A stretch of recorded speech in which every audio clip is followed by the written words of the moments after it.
Tide Boyz, a Swimrun Podcast. I'm Chip. And I'm Chris, and this is episode 69 of the show. And Nice. Believe it or not, this is the first take where we...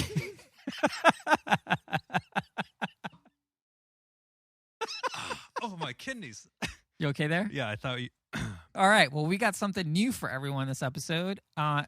We're actually talking with Marcus Barton and Lee Greene of Team Swaggy Zaddys as special guests to give us their race report on Swimrun Lake James. We weren't able to be there, had mad FOMO. So much FOMO. But it was really fun to chat with them and really get a sense of what the race was and hear, you know, they're great ambassadors for the sport and they had some adventures on this race. So we're gonna chat with them later in the show. But first, yes, Swimrun Lake James is in the books. Signed, sealed, delivered. That bad boy is wrapped. So the swimrun season is now officially kicked off with Swimrun Lake James. Yes, it's official. It's official. Since it took place over the weekend, we're here. We had so much FOMO. It was so awesome to see everybody tagging us and seeing the photos and all the Low Tide Boyz shirts and hats and stuff at the pre-race packet pickup and briefing and race directors and shirts. Obviously, Team Adorkable, everybody. It was so cool. Every time I saw something, it was just like I would see that and I'd be like, this. It just made me smile, and Chris and I kept texting back at just how. It's so humbling. Yeah, I mean, it's so thanks, humbling. everybody. Like I kept showing my wife as well, and she was like, I get it, and I was like, no, you but guys you don't are famous, understand. okay? Like it's just so endearing, like that people actually enjoy it. So anyway, we'll stop the cheese fest, but yeah, we loved getting all the messages from people who were tagging us all weekend long. Special shout out to Nancy Morris from Team Morris. Go Nancy. For her really nice email to us after finishing her first swim run with her daughter, Lydia, as her teammate, which I don't know about you, Chipper, but this is life goals for me. Like, I would love to do a swim run with my daughter, Rocky. Absolutely. At some point. Absolutely. But yeah, thank you. Thank you for all the messages. Really sucked not being there, but next year. Yes. So let's get into a little bit of how this race shaped up. So it was an Attila merit race. So here's the long course podiums. In the women, now please forgive me, I am about the names. Do you want to do the team names and I'll read just the go names? 10 names. Let's do that. Okay. First place for the women's, Beam Me Up, Wheatley. Which was Ann Wheatley and Carrie Beam. Great name. Second place, Phyllis Hold My Shower Beer. Love a good shower beer. Bridget Phillips and Jennifer Devers. And from Partners Month, Team Adorkable. Yeah, Tristan Menon and Amy Bush. Third place on the long course. Congrats, all ladies on the podium there, which we did see. The podiums were miniature, tiny little podiums. Yeah, it was like podiums. like the Stonehenge from Spinal Tap, where it's just like big bottom. Now for the mixed team, everyone's favorite, the Boston Wet Sox snagged the first place. Yeah, Bronwyn and Greg. Radcat came in second. Julie and Matthew Davenport, another husband and wife third team. place, wrapping it up. Great name, the Hot Mess Express. I love it. Sarah Brew and Jonathan Lehine. I probably messed that up. I'm sorry. The men's race, coming in first, Keith and the Unicorn. Yeah, Kanoa King and Keith Lundquist. These guys are beastly. Yeah, they're both unicorns. They're both super sparkly rainbow unicorns, as my daughter would put it. Coming in second place, the Mighty Boosh. Jack McAfee and Greg Harper. And in third place, Kraken, Race Like a Viking. Yeah, Lars Fernanger and John Stevens. So, OG, both have been interviewed on the show. So, congrats to everyone. If you achieved podium or not, and if you got the result or not, way to get out there and get the race done. It was a hell of a day.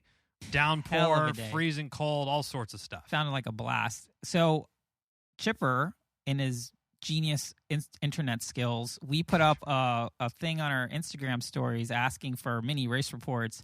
As usual, our fans really didn't disappoint. So here are some of the greatest hits. Samantha Fallon, who raced with her sister. I think it's mom. Brooke. Brooke was saying that this is not for wimps, and Samantha this is wet and wild. So yeah. And B Puig 941, great race, great people, and then in parentheses, Kristen and Tony. We those are the race directors. Great course. Low Tide Boyz 2022, love it. Yeah, this one hit me hard. This is from our friend Drew Sapp, who's apparently a grown up and wasn't able to swing it with work. Feel you, man. Feel you, Drew. On that. Drew was over in the FOMO bus with us, watching. Yeah, he why was this in the is back all of the going FOMO on. bus with us.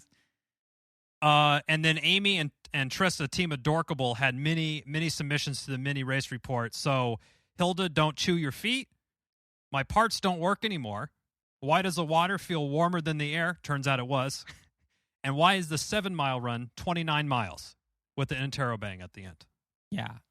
It's very interesting. Yeah, and Trista, she's awesome. She was the Low Tide Boyz were missed out. I'm like, yeah, we know we missed out, Trista. Thanks for letting us know. And One Warrior Princess says, absolutely perfect course and venue, top-notch event, definitely racing again next year. And those are all finished with exclamation points, so she was excited.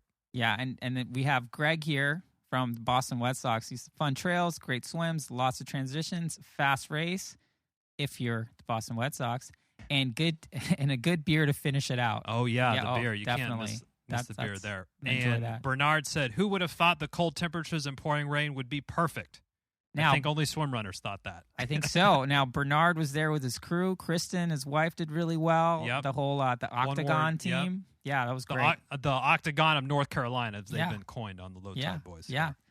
Sarah D. Vick said that they seem to need bigger podiums. Noted. And Blake from Team Onvol Baywatch said, transition. Indeed. Indeed on that. So it looked like it was a lot of fun. So why don't we just, Chipper, let's just go right into this guest race report. With the Swaggy Zaddys? The Swaggy Zaddys. Marcus and Lee. Green These guys like are the color? great. They're, great athletes, really funny guys. We get into some personal stuff. There was adversity. They overcame it. They ended up finishing fourth place. Every men's. range of emotions. All the emotions. It's a long one. Strap in, but enjoy it. So enjoy. And stuff. Team Swaggy Zaddys. There's an Easter egg in the show notes. Find it.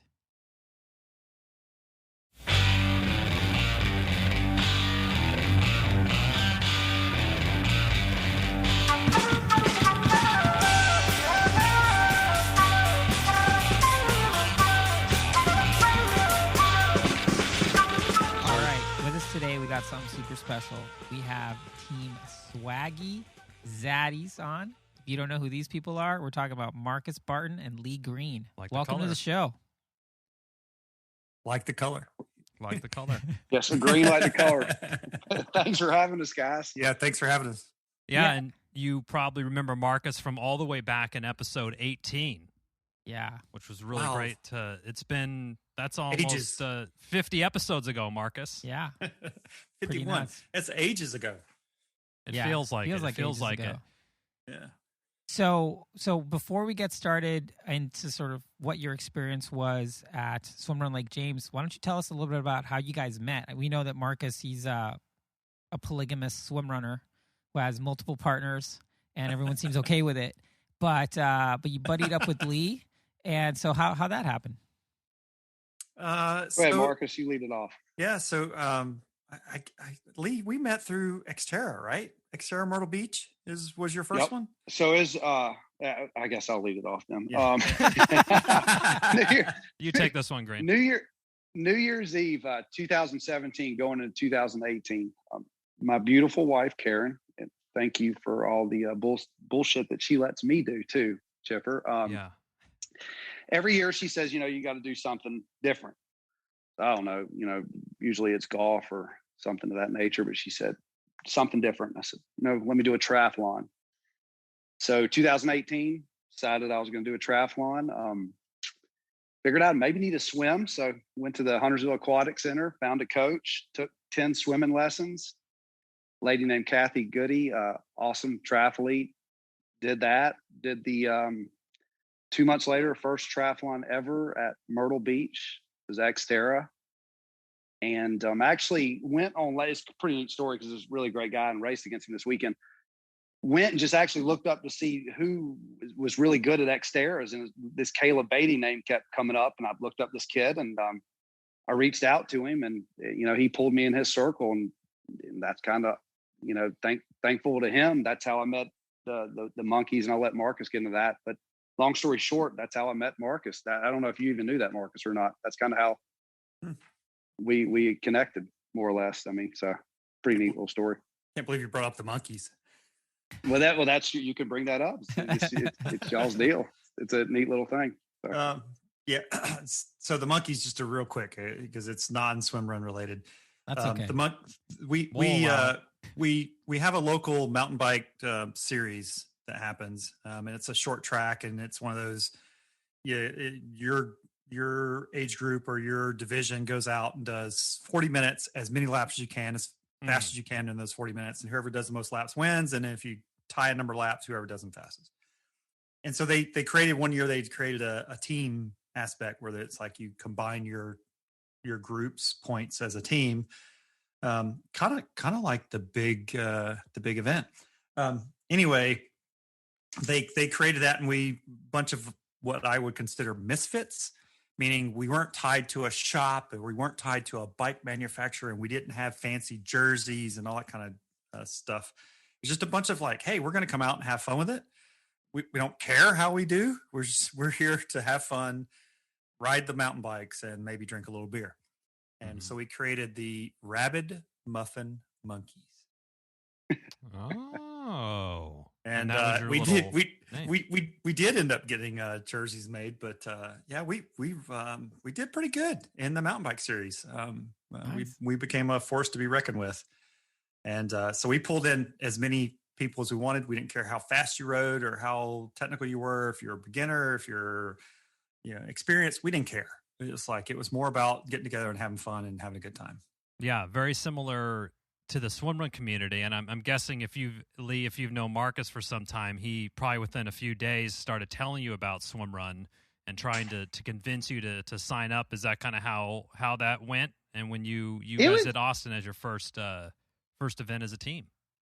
I think it took us probably you were going hot and heavy that year with Dan, I think. And I was learning more about it, but I guess with the thing with the swim run with Marcus, and this is the community.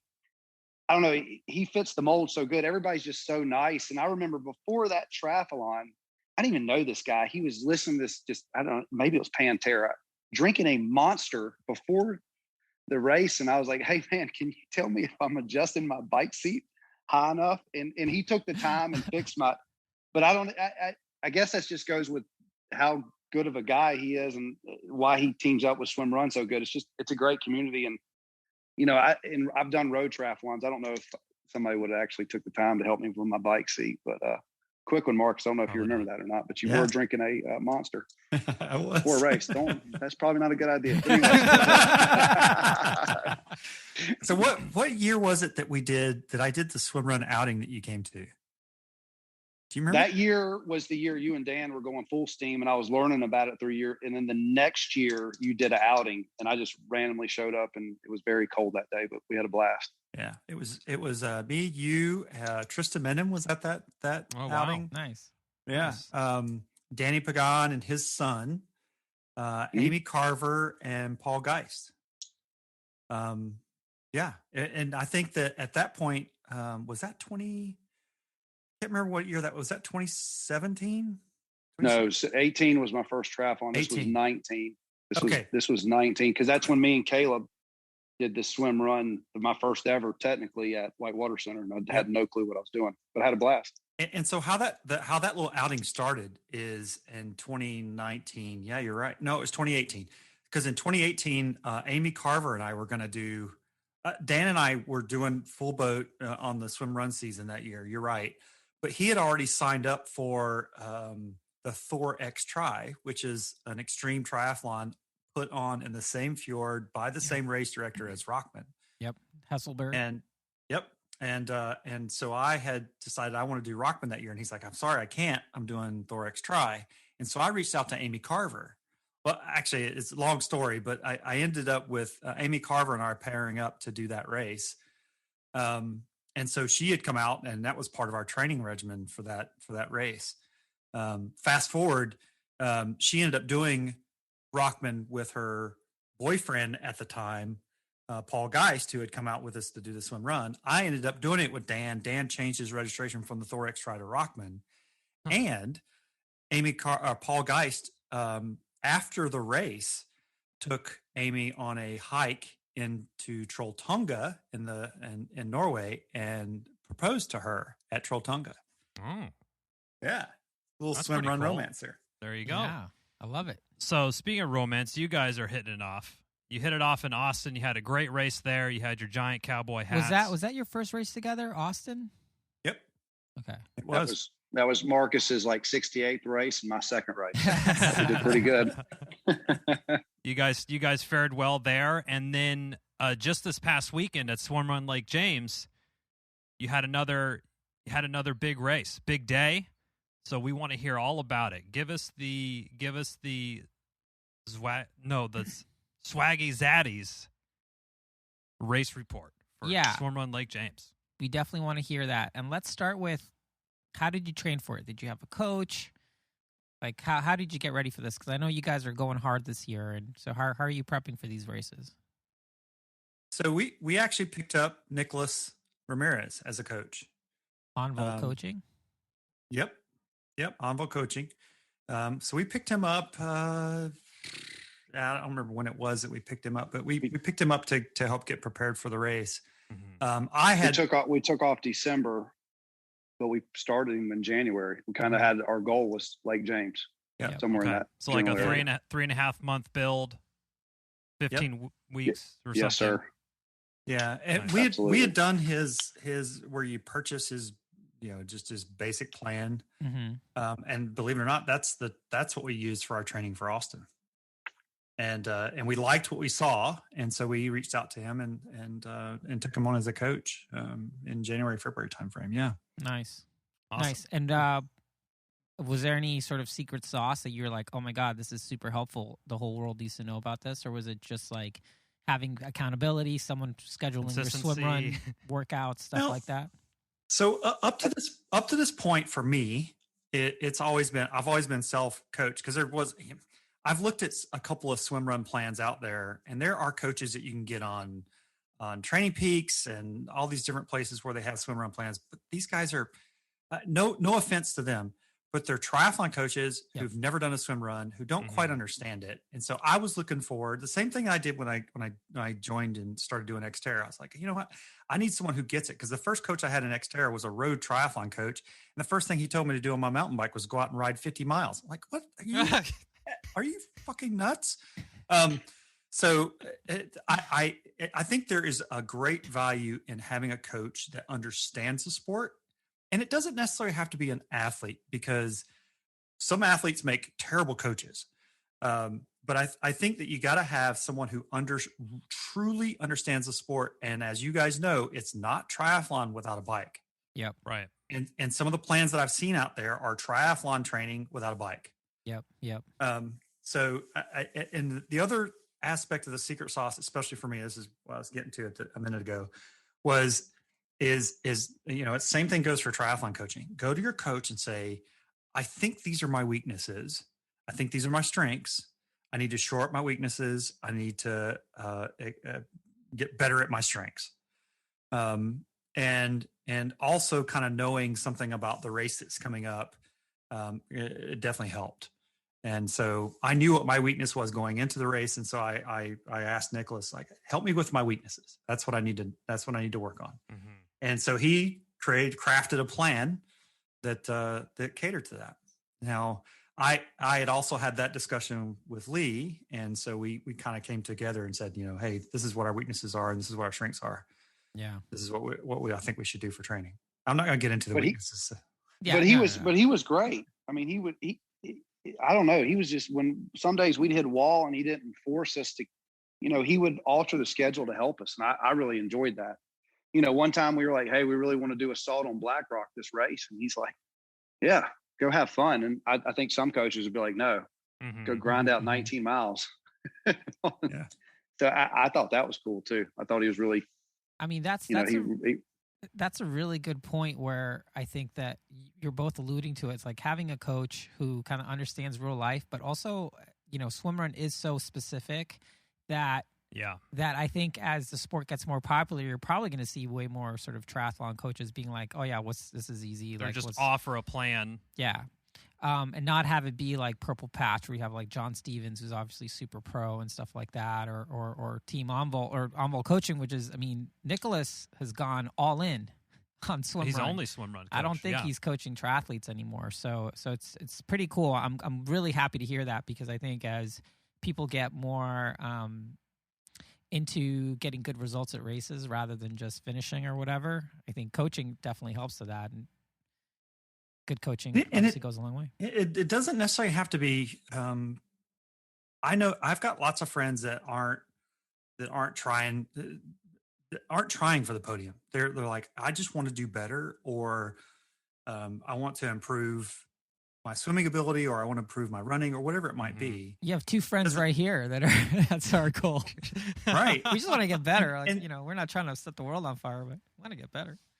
Right. And so therefore having that coach understand that and realize that, I think is definitely part of the secret sauce for sure.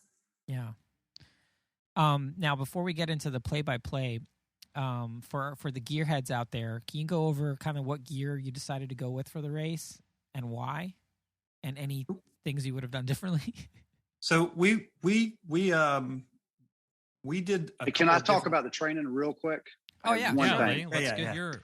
But this is for us, but it's kind of neat with this whole race is you saw Lars and John didn't even train together, and they did great. But me and Marcus held each other accountable for 4 months, and I think that helped us out a lot too. What do you think, Mark? 80% we were together? Yeah, I'd say Nice. a good 80%. Every Tuesday and Thursday, we're grinding out in the pool. We're actually with the triathlon club, Upgrade Lifestyle. But our coach there, she helps us with technique and she lets us do our own thing. But we held each other accountable. And every day we text if we weren't together, making sure the other guy did the workout. And I think that's what makes us stronger as a team and, more compatible too. I just want to throw that in there. Yeah, Yeah, no, there was a really good ton. I finally had to clean it up off my phone.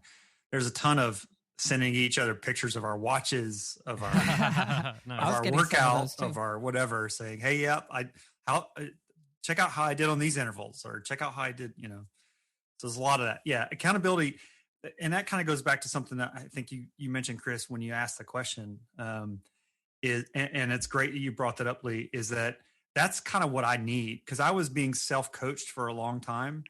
And I would reach out to Dan because I knew he knew the sport, and he's got the dude is just phenomenal with numbers. He's a numbers guy. And so he would help me put together plans. And of course, in the first season, when we did Rockman and Utah, he put together the training plan. So I would reach out and get plans from him. But I needed, like you're saying, I needed somebody to be accountable to. So not only was we accountable to Nicholas, but we were definitely accountable to each other. And that did, I agree, Lee, that helped tremendously for me. It's like, there were days where I would get up and it's like, I just really don't feel like doing this run. Yeah. Or late in the day after a long day of work, I really don't feel like doing this run. But you know what? I got to do it because he's going to give me shit if I don't. Yeah. I think we connected that day. One day I FaceTime him. I'm like, dude, I'm on mile 10 out of 18 right now, running from Surfside Beach to Merle's Inlet right now. I don't even know where I'm at. He's like, you better keep going. And I don't know. Like, why are you texting me? We were FaceTiming. I'm like, man, I'm really hurting. I'm on mile 12. He's like, you better go. I'm on mile 13 in the woods right now. I'm like, oh. So anyways, we'll go to the gear talk. I know that's a little funny antidote there, but that is antidote. Sorry, I just got vaccinated, so I'm just thinking about antidotes. Anecdotes. Yeah, there you go. Jesus. And we even did our now. vaccines together. We even made each other held accountable. You guys holding hands? I said, here it is. Sign up for CVS right now. If we're going to get to Rockman, we need this. And he's like, okay, this is an hour and a half away. I said, well, that's the only place we're going to get it. Yeah. Do it now. Well, so, you have that connection established, even if it was over FaceTime. But now in the race, when Lee, you're hurting, or Marcus is hurting, or whatever, that your partner has your back on that. And I think that's what's really key. And it's great that you two can train together. But let's use Lars and John Stevens as an example as well. I feel that they also have similar probably accountability. Check-ins with themselves. Maybe it's not as regular or whatever the situation is, but I think that's a really prominent kind of theme that you'll see throughout partners is kind of that accountability and making sure that, you know, your partner has your back kind of thing. So Roger that. Yeah, I mean, it's probably not that necessary for Lars and John because they're like superhuman. So maybe the rules don't apply to them. You know, like they apply to us. But that's mortals. the beauty of the sport. It doesn't matter if your teammates in another country, it can work, and if they're 45 minutes away, it can work. Yeah, that's the cool part. It all boils down to whether you really want it to work or not. Yep, exactly. True. Intention. True. Comes down to intention for sure. So if you were taking a look at the weather report for Lake James area, it looked really nice and sunny, but then on race day, it looked like it maybe we're getting some of that rubbish weather coming in. So tell us a little bit about your process for your selection of gear, what you went with, and sort of how that went for you without any spoilers if you don't want to spoil anything. Well, we're letting the cat out of the bag here because we kept a lot of things on the DL, as I've been corrected. Like, it's not called down low anymore; it's DL. DL. Our gear selection went back to 4 weeks ago, when we first went up to Lake James to swim a section of the course, and we got into the water. And so on fast forward to the race briefing, I had a bet with Kristen Jenno that I could guess the water temp, and I went and measured it with my thermometer, and she was right. So I owe her a beer still. But we used that same thermometer 4 weeks prior to the event and went up there and actually got in the water, and it was 51 degrees. Yep, that's chilly. For our European listeners, that's like 11 Celsius, 11, 12 Celsius, something like that. Yeah, that's a little bit on the chilly side for me. And so Chris might have got that text of that. Oh yeah, I was to Chipper. So don't tell Chipper. Don't tell Chipper. I don't want him to get upset. me and Chris have this little connection. But I don't want anybody to get upset. He knows. He's fine with it.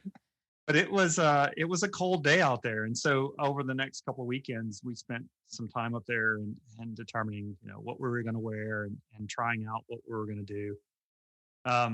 And so we kind of fretted about it a little bit the week of the race because the weather was all over the place. One week it was this way, and the next day they changed the forecast and it was going to be this. And I finally told Lee, I was like, listen, I'm going to make my decision when we go up there and do our little shakeout run and shakeout swim. That's when I'm going to determine what I'm going to wear. So I had all my options with me. Yeah. But I said, I'm going to wait until we go and do that shakeout swim and shakeout run. And then that's when I'm going to determine what I'm going to wear. And you guys, as we just mentioned, you guys are both ARC ambassadors, ARC Sports ambassadors. Yep. So you probably had the whole panel of really the whole suite of products, super premium, Swedish born in the archipelago stuff, tested and all that stuff at your disposal. So you had probably deciding between the Corp and maybe the Uta or the Orno. The only suit that I didn't have is the one I should have worn. The Corp? The Orno 2. Orno 2. Orno 2. Okay. Why do you say No, he's that? not allowed to wear a Corp during the race. He's not. After Austin, I heard him complain too much. He's not allowed to do that. you just don't want to hear Well, it. I had the wrong size suit. Let's clarify that. So at Austin, we rented Corp suits. This is before we got an ambassadorship from Corp. But we rented Corp suits, and that was kind of honestly, one of the things that really kind of pushed me as far as whether I wanted to kind of approach them about ambassadorship. And I pretty much after Austin, pretty much begged them, please, will you give me an ambassador? Because their stuff It worked. just rocked. Yeah. Oh yeah. Stuff was awesome. But I had the wrong size suit in Austin. It was too small for me, and so I felt bound and it wasn't. I ended up with a small tall.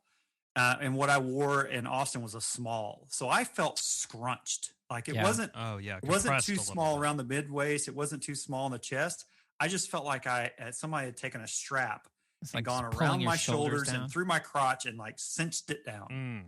Yeah, it's like you had a wedgie the whole time or something. Oh yeah, the entire time. Absolutely. So and in order to try and fight that wedgie, I was kind of hunched over the whole time. So you wore the Orno, or no, you wished you had the Orno. You wore the Uta. And then Lee, you wore the Corp. Yep, I love the Corp. Did you have? Did you guys have arm sleeves on as well? So that's another thing that we probably should have done differently. If we want to talk about the race, about our gear selection and how we probably should have done it differently, I would think that that's something we may have done differently. We opted not to use the sleeves, but I knew that it was just a little too cold to go bare armed for me anyway. You know, everybody's different. It's a personal thing. For me, yeah, it totally. wasn't. So we ended up wearing a compression shirt, long sleeve compression shirt underneath.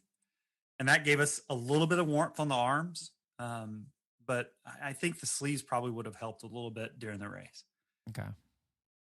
Yeah, but that compression worked on the 8 mile run, and we'll get into that. It felt good, but I think it might have hurt us on the very end because that thing, it was cold. It was wet, and I wanted to take that compression shirt off, but we'll get into that shortly. Yeah, just like soggy. And so the corp, I love it. It worked great. We should have did one more layer, and we did the kangaroo top. For Mark. What size pull buoys did you guys use? What version? What version? What version of the kangaroo top? Oh, the no, keel. the keels. Oh, the keel. Oh, keel plus all the way. Come on Keel now. plus. All right. Yeah, And that's a given. Now in the pool though, we usually do the keel or the keel plus. Now, but the small, I think the small is actually perfect. Yeah, for the pool. For most females for the pool, if not more males too. Because I don't think that keel plus is you better calculate your flip turn. I feel like I'm riding the bull on that thing. Try to put 8 seconds on that. Let's go. Turn. And how about paddles? Both What size paddles did you guys go with? Medium paddles. Yeah. Medium arc blades. Cool. And shoes. Let's get down to the feet. Yeah. The Solomon amphibs. Nice. The S-Lab ones? Go down a half a size because they open up a little bit when they get wet. They're perfect. Okay, so you guys you're all matched up. Nice. Yeah, got the gear. You made your decisions. We'll talk about it afterwards. What we could have done differently about this. But yeah, people are waiting. They want to hear it. I'm waiting. Let's hear this race report. How did the race start? However you want to break it down, leg by leg. Let's do it. So it has a very funny start. And there were some people there witnessing it, looking at us like we're freaking nuts. So we get there and it's a time trial start. Because hold on, of COVID. You got to tell them about the cool place that you rented that was only 5 minutes. Oh yeah, that's great. So we found we scored an Airbnb. We scored an Airbnb that was 5 minutes from the course. So we could do all of our paperwork, and you guys know what paperwork means. We did all of our paperwork at our own Airbnb, and we got dressed. Both editions because there's usually 2 sessions. And then we got completely dressed and ready for the race, minus the buoy around our waist, and drove to the course, hopped right out, and started our warm up. It was great. We marked our paddles up together. Yep. He's yelling at me in the morning to eat, and I ate the beef jerky the night before, the spicy beef jerky. That was a bad idea. But anyways, I'm vegetarian. I can tell you that was a bad idea. Bad call. Sounded good at the time. But anyways, we leave with the horses. All right, then we get to the race. Go ahead, Marcus. But I just had to throw that in there. Yep. So it's a time trial start, and which is very similar to what happened in Austin, which due to COVID, they want to make sure that we're separated. So every 5 seconds or something? Well, they weren't as exact with it. They said 10-ish seconds. Okay. The key thing is that we were all wearing chips. So, it didn't really matter if it was 10 seconds for one team and then 12 seconds for the other and then 9 seconds. It didn't matter because it was chip time. So that was handy. And we were really kind of debating. We knew we didn't want to start up front. We started very first in Austin, and that was a mental mind job. Yeah, just being chased the whole time.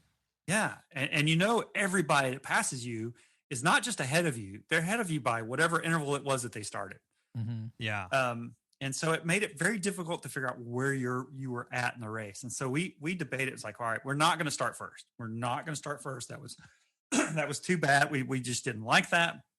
And so we're like, all right, we're going to. And I'm talkative. I like to talk to people, and I got reprimanded for talking to the Boston Red Sox at the Austin. Chatting them up. Marcus is like, can you quit talking to him? I was like, well, I'm asking him what's going on here. And he's like, it's a long race. Stop talking. I got put in detention and timeout. And Greg's like, let's just pick up the pace. Let's drop this. Yeah. Let's drop this. Greg's talking to me on the run. He said, I'll see you here in a second on the swim. He's That dude's fast. He's amazing. He is amazing. They're both super fast. They're yeah, awesome. Braun one's amazing. They're fast. But we decided to like, we weren't going to start first, but we didn't want to be too far off the front. We wanted to be able to, and let me pause there. I know I'm jumping all over the place. We knew that there were some fast folks coming. We knew John and Lars was coming because we talked on the Kraken.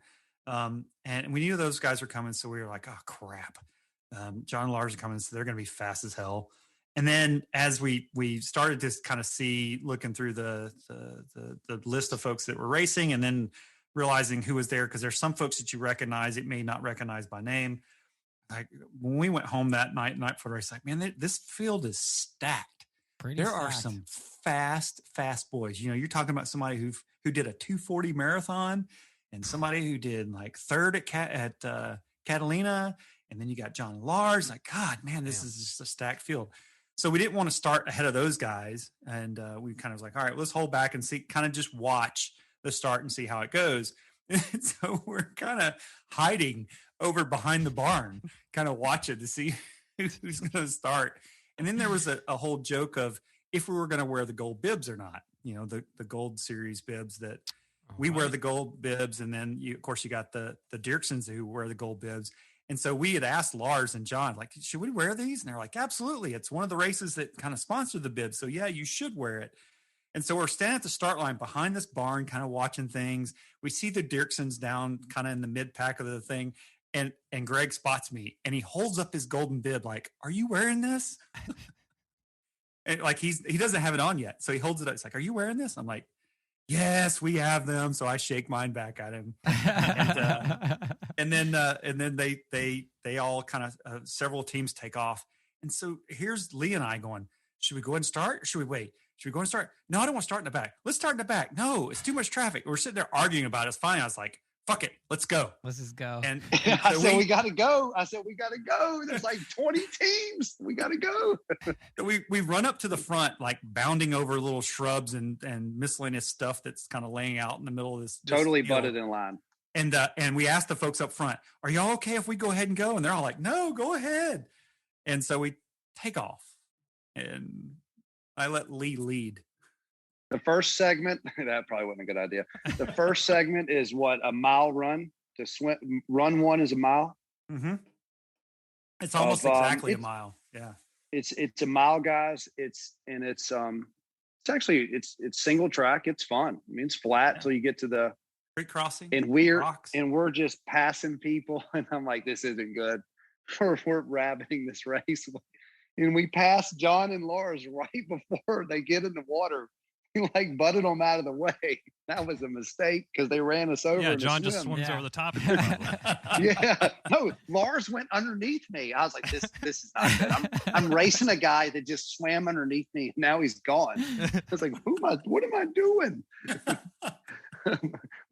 Yeah, so that's how run leg one went. Pass everybody and then just get ran over on the swims. Pretty well. Yeah, we did get run over on the swim a little bit, didn't we? Yeah, there was a group of us that got in the water at the same time, and there was some fast swimmers that got in behind us, and one of the teams, I'm not quite sure who it was, one of the fast swimming teams comes up, and I'm sighting for the buoy, and I think that he was off to my right, and he was sighting for the teams that were in front of us that were kind of doing this little dog leg to the left. I'm like, where's everybody going? Like and shout out to Kristen Geno and Tony Hammett. Kristen always puts strobe lights at all the exits. Oh, so it's like there's absolutely no that's the exit because there's a strobe light right there and you can see it for a mile. And so I'm headed straight for the strobe light, and then these guys are kind of dog legging to the left. I'm like, where are these guys going? So this guy who's off to my right comes and crosses over in front of me and goes over to my left, which causes me to swim right over his tether. Uh-oh. Cross the streams. We cross the streams. That's rule one. You're not supposed to. Yeah, don't. That's rule one. Yeah, I mean, so I'm swimming along, and all of a sudden I feel this yank on the tether. Oh hell! My paddle got caught in his tether. I'm like, all right, he probably got a little tangled up. He'll be fine. I'm just going to keep swimming, and he'll eventually, fix whatever's going on back there and everything will be fine. And so I'm sitting here, I feel like I'm tied to the wall trying to pull. And I'm like, what is going on? Like, come on. Finally I roll over on my back. And I'm like, what the F is going on back there? And he goes, I got my paddle. He's trying to fix his buoy. Cause when he got his paddle, like, Lee, you tell me, you got your paddle caught and it caused your buoy to pop out or something? No, I let go of the buoy. I didn't want to drown. So I just thought I'd let go of the buoy. I kind of got scared. I didn't know what to do. I feel like it's in my first triathlon again. I just let go of everything. I said, all right, I'm not going to die. Karen's going to get a Northwestern check in the mail tomorrow. I'm not careful. So I just kind of just whatever, just let everything go. So, yep. We got settled and a little bit of a yard off. sale. Yeah. What's that? So a little bit of a yard sale on the water on the first swim. Yeah. Oh, it was the worst. He's like yelling at me, and I'm trying to put my buoy back in with the paddle. I can't. Nothing's working. You had to wrestle all those Newtons back under the water. Yeah, that's tough on the Keel Plus. That thing is. You cannot do that thing with the paddle in your hand. That thing does not work. Yeah, the Keel Plus is you need fingers for that. Okay, so did you guys survive swim 1? We survived swim 1. Okay, great. Good transition, and swim 2 is like 20 yards, if that. Run two is very quick. Yep. Maybe 200 yards to swim 2, which swim 2 is 25 yards. Nice. Give or take. Okay. Right. So quick transition back to back like that. Right. And then run 3 is maybe I'm pulling 200 yards. And then I'll let Marcus go. And then when he's pulling that up, we're doing the quick 200 yards to whatever, 400 yards to swim 4. And that's actually where I'm trying to calm him down. I don't even know if he needs to be calmed down. I'm like, let it go. It was 30 seconds. Let it go. He's still hanging on to the tether tangle situation? I don't know if he is or not, but I'm already trying to get it out of his system. So you can sense you can sense that he's pressing, that he's like, all right, we gotta I'm trying to make up time. Yeah. You're right. I was like, let it go. He could sense it. He could sense that I was trying to make up for that lost time. For sure. I mean, that's good teamwork right there, because I feel like Chipper would be able to sense that from me, and I'd be able to sense it from him if that was happening. And we've done enough shit together. Yeah, we sure. Rarely. Well, we still talk a lot. We're like old wives over here. Now on these short runs, I just have a tactical question. Were you guys even taking your goggles off, or you were just kind of hey, it's 200 yards, just stay fully power through? It's a good question. I don't think we had it pretty mapped up. I don't think we took our goggles off on the run 2 or run 3. We had it mapped out to which ones we even know we were going to tether. Yeah. So we stayed tether on the small ones, and I don't even think we took the goggles off, to be honest. I didn't. The only thing I fooled with was the buoy. Yeah. Right. Sure. Yeah. And then we went into swim 4. Go ahead. Yeah. Swim 4 is 700 yards. I think it was a little bit shorter than the first swim, but it looks longer because it's across the lake as opposed to following the shoreline. Mm-hmm. And we got into a really good groove on that swim, and we made up, I think, some of the, and that, you're right, Lee, I was probably pressing on that swim to try and make up for some lost time. Cause going back and looking at our swim times during that segment, we did a pretty good job, all except for, I did do an adjustment to my goggles and caused my goggles to be over my swim cap on the left side. So I swam that entire swim like Popeye. Like one-eyed? One-eyed, yeah. It filled up with water, and I was like, you know what? It's just, and it's something, this is a little tip. It's something that I've practiced in the pool, that if something goes on with my goggles in the pool, I don't stop my whatever set I'm doing. Yeah. I used to be like, I'd sit up in the middle of the lane and go, oh, let me fix my goggles. I'm like, no, because if it happens in a race, if you're trying to compete and save time, I've recently started doing that, because I feel like I'm a big prima donna about I can't have foggy goggles and stuff, and I gotta do all sorts of things, Chris. And thanks for confirming. But that happened the other day where I was getting water leaking in. I'm like, I could stop, but I was like, this is totally going to happen in a race, almost guarantee at some point in your adventure as during a swim run. Might as well get used to it right now, swimming with one eye or whatever the situation is. So that's a great pro tip. Got to be able to do the captain hook. Yeah. Yep. Well, I mean, Marcus, at Austin, you stopped and wrote a book for 30 minutes when your goggles did it one time. I don't think you wanted me to dog you out again. That's why you kept going. And Austin, he's like, my goggles. I'm like, get on Bronwyn's feet now. He's like, my goggles. I'm like, well, there she goes. They're gone. They're doing. You'll never see them again. They're pulling 150, 200s. They're gone. We'll see them. Good to see you guys. And that's why, and that's a great point, Lee, is that because it happened, and it happened more than once at Austin, where I had to freaking deal with my goggles at some point in the swim. I would sit up and he would ram right into the back of me and I'd have to fix my goggles. And I'm like, you know what? Yeah. So all this entire training session leading into Swimrun Lake James, like, no, I'm just going to have to deal with it. I'm not stopping. That's a really good tip. So the weather this whole time is rainy. Not yet. Started raining yet. Okay. What's the air temp during this? Because we were tagged. We had major FOMO, but we saw it all over Instagram. It looked, there was jackets and puffy jackets and rain jackets. Every sort of jacket you could imagine was there. And it was you got the Chipper. You had the offer. I was going to let y'all stay at my guest room. I don't know if Chris told you, free of charge, and you guys didn't want to come though. It isn't because we didn't want to come. That includes free use of the Peloton. It isn't because we didn't want to come. It's because we, our beautiful wives would not have appreciated it this year. Yes, that's with our young kids. But next year for sure. Yeah, it'll happen. Don't worry. Yeah, that's happening. So probably upper 40s, lower 50s. It was 40. It was 43. I went back and looked at it today in prep for the call. I went back and looked at the history on Wonderground, the Weather Wonderground. Oh yeah. And it was 43 at the start of the race for Nebo, North Carolina. Damn. So the water was refreshing, almost probably warmer. A little bit warmer. It claimed 58 the day before. Day before the race, when I measured it before the race briefing. Again, I owed Kristen Geno a beer because she guessed 58, and I was going to say I said 56, but it was 58. But the one thing that you got to learn is obviously this lake's small enough. It's big, but it's small enough that overnight that temperature drops. Mm-hmm. And so looking back at some of the history data, I'm guesstimating that it was probably 56 or so at that first swim. And there's a creek that empties into that first swim, so it's always a little bit colder.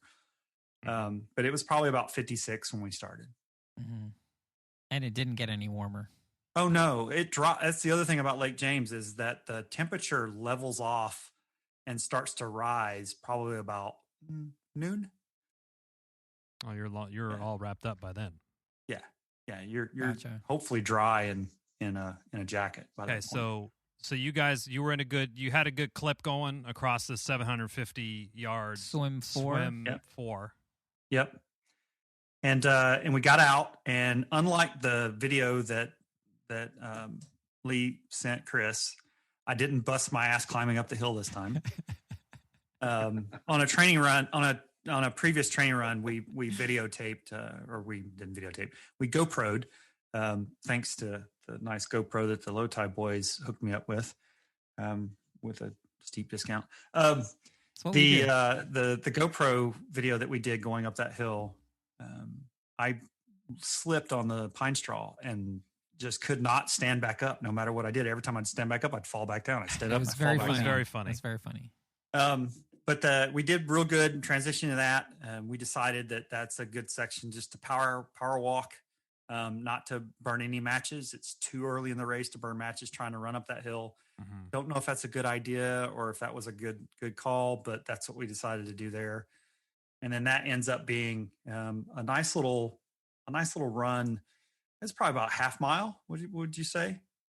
Maybe a little more. That was, and we were very calculated with our gels. I started yelling 30 minutes gel now. And we're breathing so heavy. It was so cold. He's like, it's only been 30 minutes. I said, Tonto, we took the gel 15 minutes before the race. So I'm trying to do math for him. He's yelling. Yeah. And it was we got in our groove. We got back in our groove. We jumped over this creek, got back in the water. We could see all four teams in front of us. Yeah. Nice. Crossing on the next swim. Yeah. And we powered through that 300-yard swim. No, not too many issues on that one.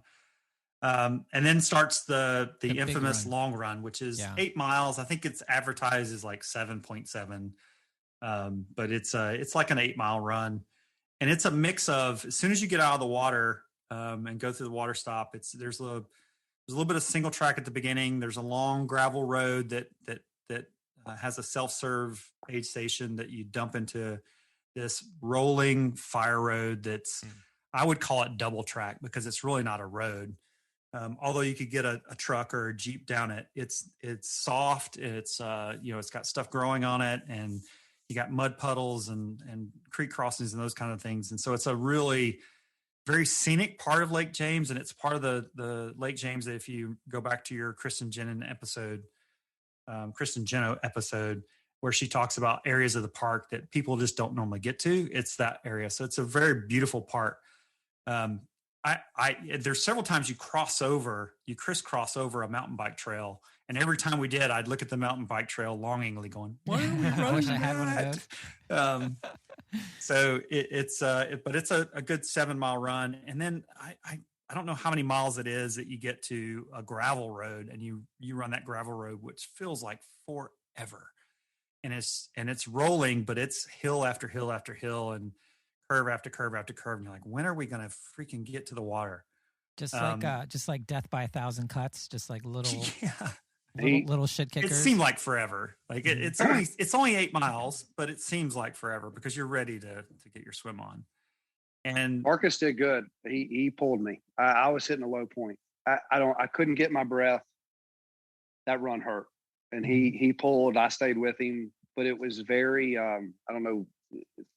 We couldn't see anybody. We saw people, and then we'd lose them again. We'd see them and lose them. I was hitting the low point, and he pulled me through it, and then I'll let him get to when we got done with the 8-mile run, what we saw, which actually picked us back up. Yeah. So we were getting through that, and you do come to a water stop before you come off of that gravel road, and you come back through that water stop again. And I wanted to stop pretty bad because they were giving out hot chocolate at the water stop. But we dive off of the gravel road onto, in the past, if you've looked at any of my videos on Facebook feed or whatever, where I did it 2 years ago with Jeremy, that road that we dive off onto, that fire road we dive off onto, used to be, there was like 14 trees, big, 2 feet in diameter trees that had fallen across that road that you'd have to hop over or climb under, and sections of it almost turns into single track technical stuff, parkour. And I love that part of the course, but over the past year, they've come through and bulldozed it. Oh, damn. So even though it was bulldozed, it was still a great part of the race, because it is that more of that rolling fire road kind of thing. It's not gravel. It's very scenic. You can see through the trees and see portions of the lake and whatnot. I wanted it to be more technical, but as you get to the end of that, you have to do this real off trail section steep downhill to the water to start the longest swim of the race, which is 1,600. And as we get to the beach, taking off from the beach are the Dirksons. Oh, and we're like, oh my God, we caught them. Oh, I can't believe we caught them. We got down the hill, and we saw 1, 2, 3, and 4. Yeah, we saw them all right. They were in the water. Yep. The Dirksons were the 4th at the time, but actually, you know what, Marcus? Right before we got in the water, you were yelling at me to get ready for the swim and to make sure I was ready. Do you remember that? Yeah. You yelled at me a couple of times. I don't know if you got ready though, but I got ready for the swim. Lee was ready. Oh, he's just dropping the foreshadowing here. I got ready. I was hurting. I said, but when we got in the water, Daddy lit up. Daddy was good to go. I was good to go. I felt good. But that's when the rain came. Yeah. And it came hard on the mile swim. Yeah. FYI, the high tomorrow at Lake James is 82. Wow. If anybody needs to know, which is Tuesday. Fabulous. So anyways, go ahead, Marcus, with the long swim. That's big weather. Yeah, geez. Yeah. No, you're right. As soon as the fire road stopped and we had to do the off trail, and And I commend Tony Hammett and Kristen Geno for great marking. They had like the big, huge piece of tape. This is way out. This is way off the gravel road. So they had to hike out there to get to this big, huge piece of tape across the fire road to make sure you made the left-hand turn to go down off trail down to the beach. As soon as I saw that piece of tape, I started yelling at Lee, get ready. Cause I think you had pulled off your cap at that point. And so I was like, oh, I was hurting. The cap's off. You were warming back up. Yep. I was calling Cowan's Ford trying to make a tea time. I didn't even want no part anymore of Swimrun. I was trying to do anything. Oh, anyways, so he's yelling at me. I was yelling, cap on, make sure you get your goggles on. All right, let's get your paddles ready. I was yelling all that stuff, and I get down to the beach. Now keep in mind, you got your bib on over all this. Mm-hmm. And so I didn't cap down, but I had zipped down. Mm-hmm. I did too. I zipped back up. And it wasn't because I was hot. It's just that I wanted that little less restriction so I could get a good deep breath while I was running. Yeah. Good lung expansion. Yep. Good lung expansion. And so I get everything ready, and I felt we transitioned great right into the water. Like there was no hesitation. Great. And as soon as I got to the point to where I had my paddles ready, because I don't have my fingers in the paddles when I go to put my buoy in. And then the last thing I do is I put my fingers in my paddles. And so as soon as I get my fingers in the paddles, Lee goes, let's go. Like that's his note for telling me he's ready. And off I take. Suit unzipped. Now, we didn't know that. You didn't. And I didn't know that. 30 minutes. Yeah, like right away. You weren't like, wow. You were like, oh, this feels just a little chilly in here. Is there a draft? We did. Yeah, this water's colder than I thought. I know it was going to drop, but I didn't know it was going to drop this much. We made up some time on that swim. We had a good swim. We had a great swim. I was pulling hard because I was motivated because we saw the teams in front of us. And of course, we got to the beach just as the Dirksons were taking off. And of course, they took off like they had engines attached and propellers because they're just super phenomenal swimmers. We start that 1600. They live in Boston. Performance enhancing Dunkin' Donuts. That's right. That's the secret. They're running on Dunkin'? I think they're running on Dunkin'. It could be. They're running on. They're awesome. We'll ask them. Anyways, we get out of the island. Yeah, that's the first time I see him. I haven't seen him all race. Somebody popped him in the nose. I was like, uh-oh, he's weaving a little bit on me. Something's not right. So we get out of that long swim, and I'm like, inches. I start yelling at him, inches, which is Any Given Sunday, that movie. If y'all have ever seen it, it pretty much means any given Sunday, I don't care how good somebody is, you can beat them. There's always a chance. Yeah. Exactly. And in football is inches, and I'm yelling at it. And Marks don't keep up with football like I do, but I kept going over this. I sent this YouTube video to him a lot, and I start yelling at inches, and he's getting a little dazed on me.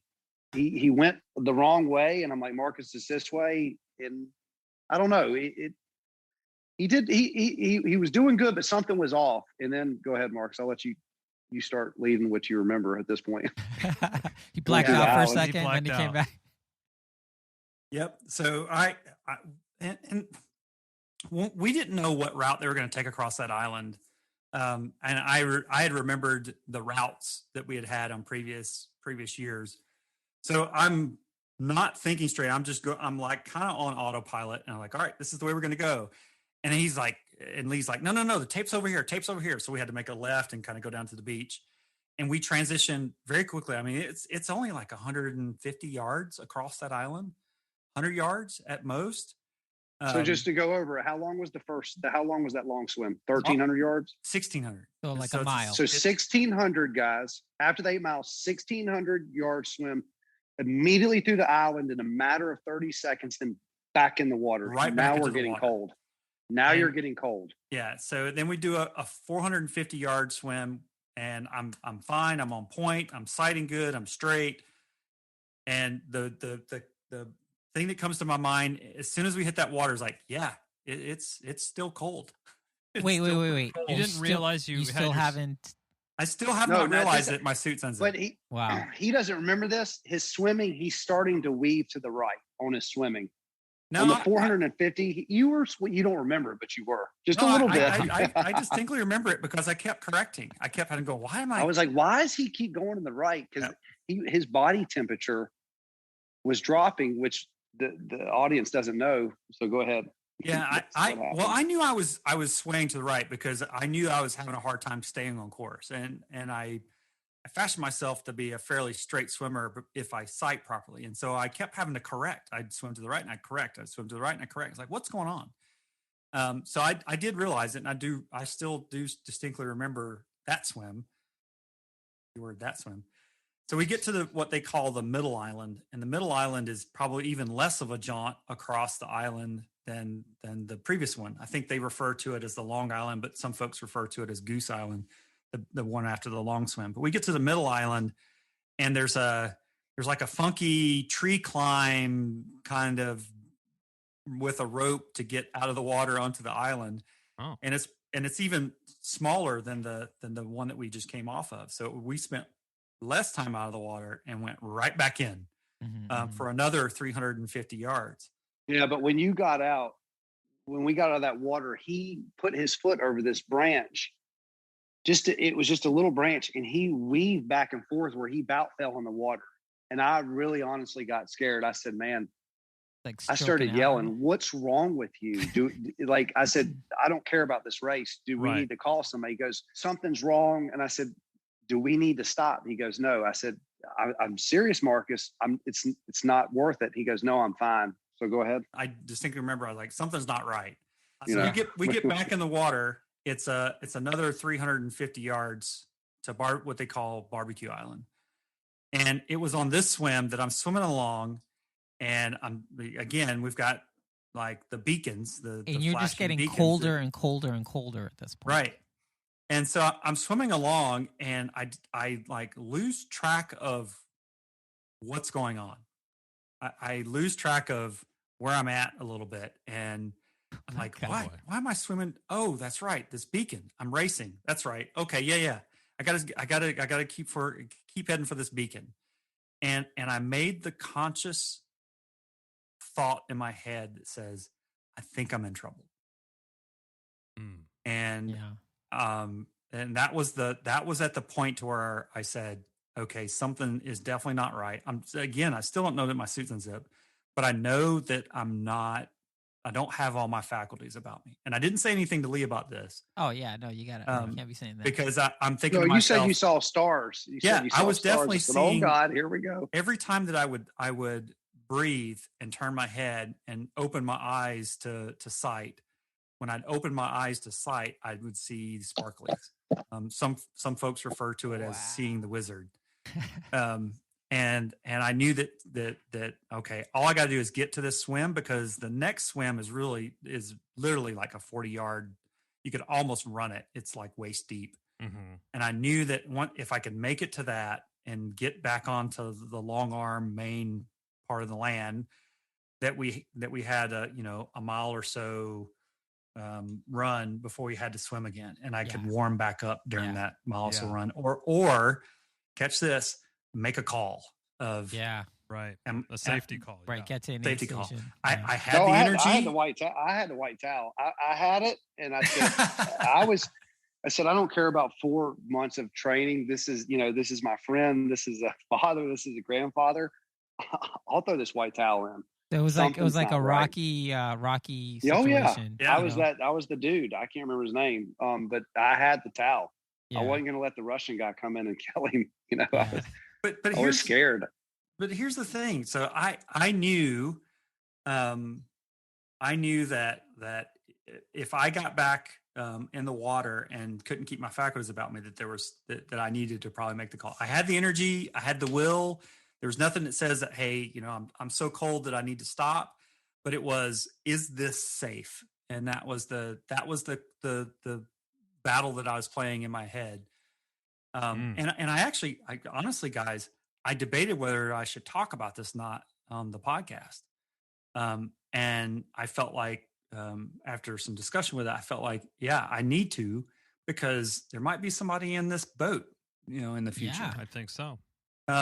And so I said that I was going to make a call when we got to the next water entry.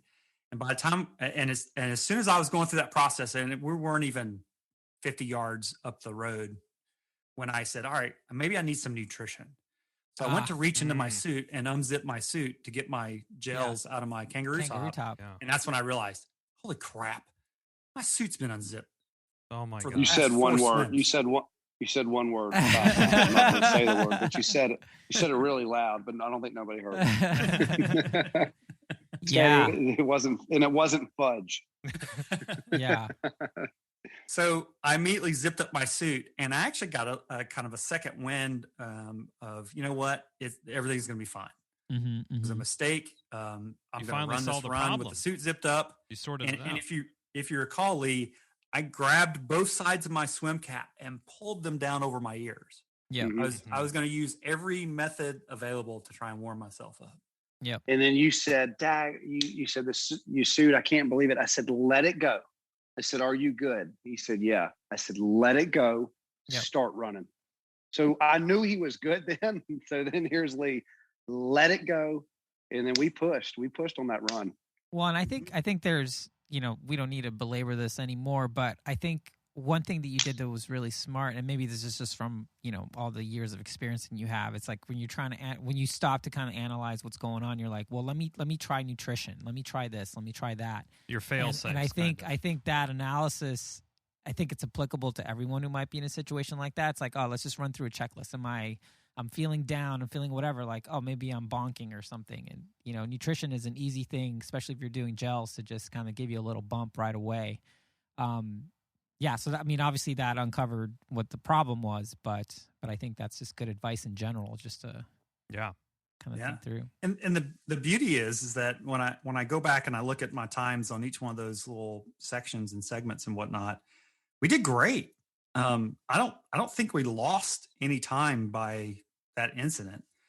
Maybe there was a little bit of additional drag in the swims, but the bib kind of covers that part up. So I don't know if there was I bet that having the bib probably camouflaged the issue a little bit, because I feel like if you didn't have the bib on, you'd be catching all sorts of resistance in your zipper, and it would start opening up and be like a big underwater parachute or something. Yeah, I think the thing, Marcus, I feel like I'm going to be making sure I check my wetsuit every time, because I could totally see this happening. It doesn't feel that different when you're unzipping than when you're, obviously if you're cabbing down, that's obvious. But if you just unzipped, which is all I did at Austin, because I was wearing the VIG, I could definitely, you're in a groove, you're running. Yeah, this could happen to anyone. So I think it's a cautionary tale for sure. But I don't think that, I think this could totally happen to somebody. Yeah, definitely.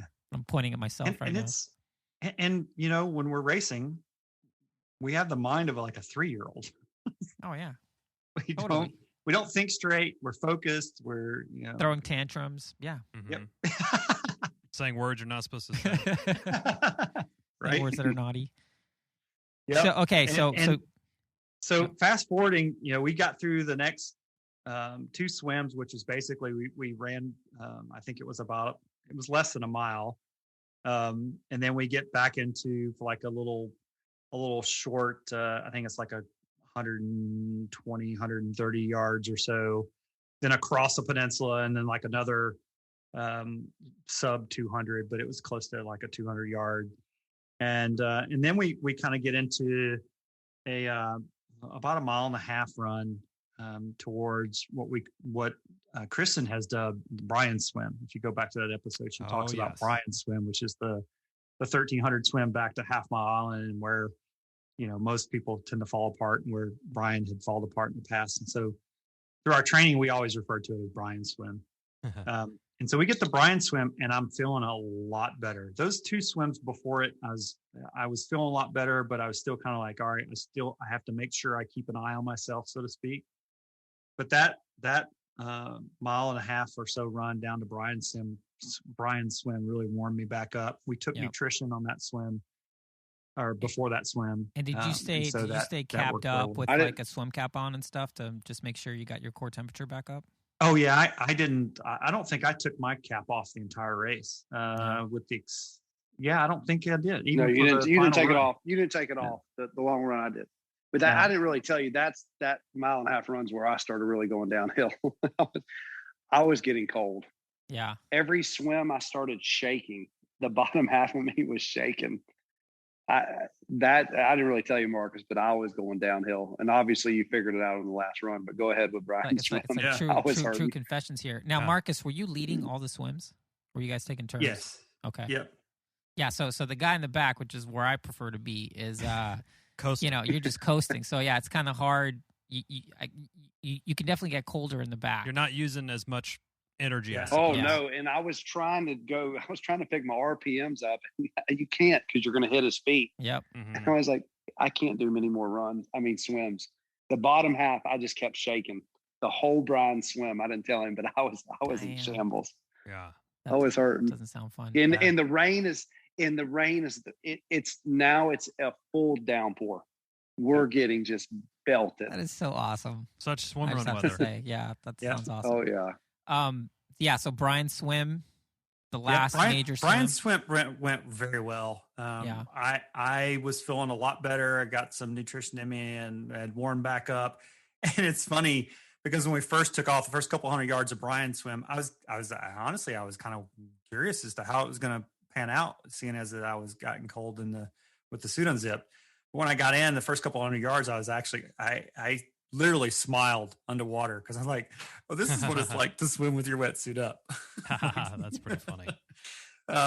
And so and also as an effort to try and make up for any lost time and to warm up, and knowing that was the last long swim that we had two little short, like 200 yard and 100 yard swims after that, but I knew that was the longest one. I pulled pretty hard on that one.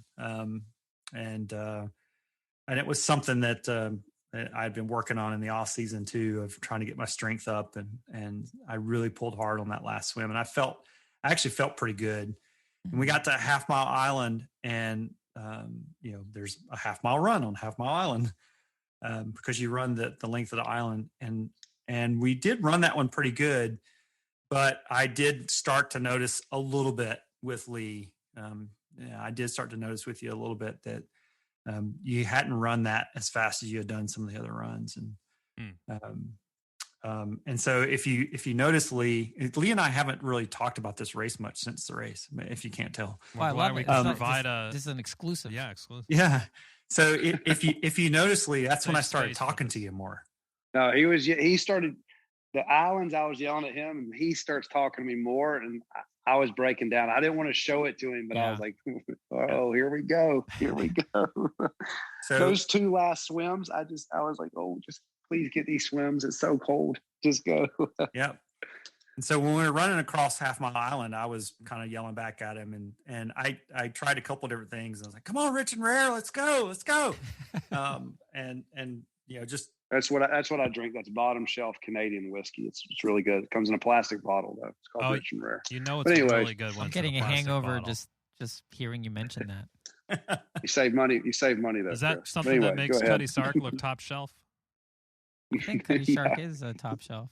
Hey, bottom shelf liquor lets you do more Odyssey swim run races and Lake James and Hanging Rock. Noted. Yeah.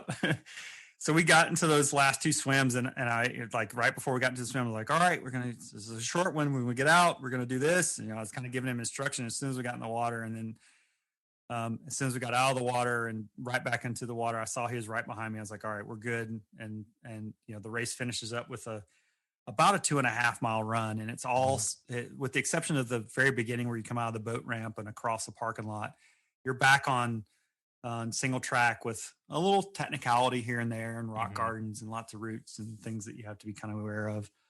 It's 1.5 miles back to the bridge, and then you rerun in reverse that mile start. So it's about 2.5 miles. And I was kind of coaxing you along that entire run, for sure. Yeah, train was off the tracks by then for me. Yeah. And I could kind of tell a little bit, because when we hit the bridge, I said, we've got a mile left. Let's turn it up a notch. We got a mile left. And we finished up that race up the hill and up that single track pretty strong. And he knows me. When there's a mile or 800, I was pretty good in high school in 800. He knows, but I couldn't do anything. Yeah, I was seeing multiple trees. I was going downhill quick. Wow. In high school, hell, freaking every time we've gotten on a crash, you freaking blowed my doors off. Come on now. Yeah, I mean, I was I should have finished second, but anyways, I was finished fourth in the state in the 800. I had Wow. 157 miles, like 430. But anyways, but it wasn't none of that on this race. Well, So good job getting that on the show. We finished the race. I didn't do anything. He was talking to people. I went straight to my truck and sat in my truck for 45 minutes. Yeah. Heat blasting. I was hurting. Yes, sir. Yeah. Yeah. Wow. What an adventure. What an adventure. What a swim I mean, run. we talk about that swim running is just a great adventure. And here we have like a prime example at the first race of, this year, post-COVID, essentially, or once restrictions have lifted. And you guys just had a day. It's awesome. And you ended up finishing fourth place, which despite everything that's going on, that's still pretty good. Great result. Those guys are just phenomenally fast. I mean, you had the New Hampshire boys, Kanoa, and those guys, and they're just phenomenally fast. They were. These are all great swimmers, just like the 1 and 2 of the singles in Austin. Both those guys. Cameron, Adrian. Yeah, Adrian Cameron. Yeah. I mean, and the other guy that won, they're just phenomenal swimmers. Just I think awesome. the other guy's like an Olympian though. He was like an Olympic swimmer. Don't quote me on that. They're good. But yeah, so you did the race. You had a great result. Dealt with adversity. Came out the other side stronger as a unit, stronger as a team. Any sort of takeaway lessons that you'll apply in your next race? Zip up your suit. I think Besides I answered that on your You Instagram stories the other day. That was great. Yeah, Make sure your suit's zip for the swims. I think for me, I haven't really told Marcus this. If there's anybody that cuts a workout a little bit short, it's me. I don't know. It's just something I do. I'm like, do we really need to do a 400 cool down? Let's do it. I probably will extend it out a little bit more. Yeah. Just for him, for me too, but for him as a teammate. And I don't know. I'm craving it. I think we're going to do Maryland in a week and a half. Oh, jeez. Oh, jeez. You got the bug. He doesn't know that. Well, he kind of knows it, but he might know something I'm already now. I think he figured it out. I don't think it's something I've learned new, but I think it's something that was reinforced for me, and it was something you guys have said on many episodes, and something that I've told many people, and that is, as a team sport, and this is something I think the folks, and honestly, if Lee can't make it to Maryland, I'd actually contemplated going up and racing it solo, so I'm the pot calling the kettle black. But I think that folks who race solo don't quite get the point of it being a team sport. And it's more than just the training together. It's more than just the racing together. I think that the thing that was reinforced for me was it always inevitably works in that you have a teammate who's not feeling it and you're feeling great. And that role always gets reversed in a race. Without a doubt. Without a doubt, every single race that I've raced, that has happened. And that's where your teammate is vital for you when you're hurting. And they can give you that motivation, and they can push you a little bit and pull you a little bit, or whatever it is that you need to keep going and to keep moving forward, because you're going to have to return the favor. And that's happened every single race. And this one was no exception.